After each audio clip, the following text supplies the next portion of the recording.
In a bipartisan rebuke of the Trump administration's decision to ease sanctions on Russia, the Senate has voted to proceed on a resolution that would maintain embargoes for 3 Russian companies linked to one of Putin's favorite oligarchs, Oleg Deripaska.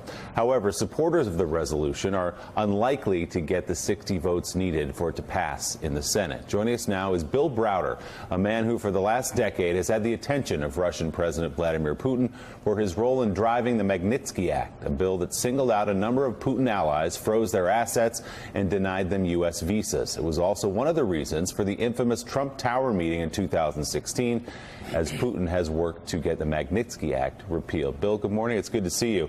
Let's a little refresher for our viewers, or an introduction, perhaps. In Helsinki last summer, Vladimir Putin brought up your name, effectively unprompted, and said, sure, the Mueller team, the special counsel's office, can come visit and interview our people here in Russia as long as they give us Bill Browder. Why is Vladimir Putin so obsessed with you? Well, so the Magnitsky Act was passed in 2012, and it bans visas and freezes assets of human rights violators. Vladimir Putin is a major human rights violator who has a lot of assets, and so he personally feels affected by this legislation. He's made it his single largest priority, foreign policy priority, to have it repealed. And since I'm the guy behind it, he's been going after me in every way. And he truly has been, for literally 7 years, has been going after me. They've issued 7 Interpol red notices. There's been extradition requests. There's death threats. There's kidnapping threats. Vladimir Putin is so upset with this because it touches him with his Achilles heel, which is his money in the West. And his colleagues, right? And his colleagues, exactly. Well, his colleagues hold his money. Right. So what is your take, your general take of what's happening right now? We're talking in the last couple of days about the idea that Donald Trump is discussing openly the idea of withdrawing the United States from NATO after 70 years. We're talking just this morning about Brexit, whether or not Great Britain is going to leave the EU. What's the view from Russia over what's happening in Europe and the United States? So Putin has got 3 big objectives, and he's not shy about these objectives.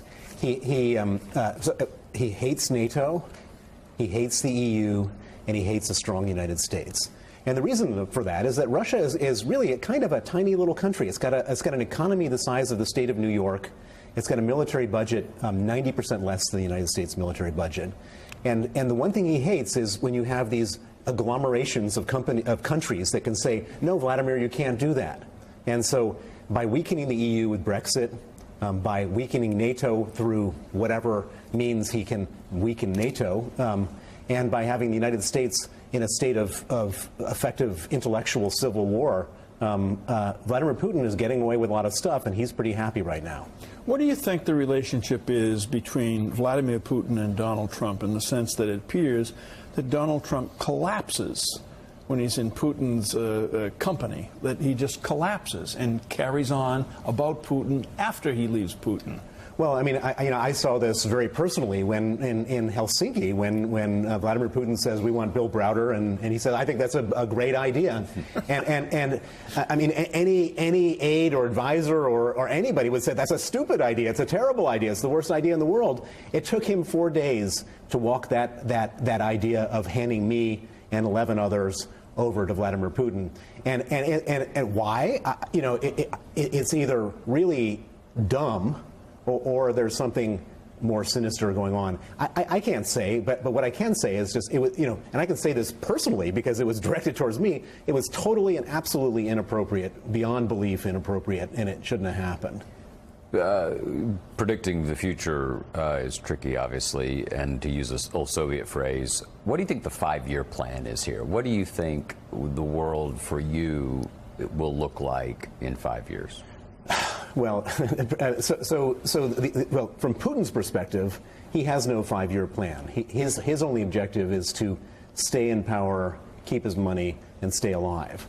And in order to do that, as Russia gets poorer, and Russia is getting poorer in a lot of different ways, sanctions, oil prices, all this kind of stuff, Putin's got to make trouble.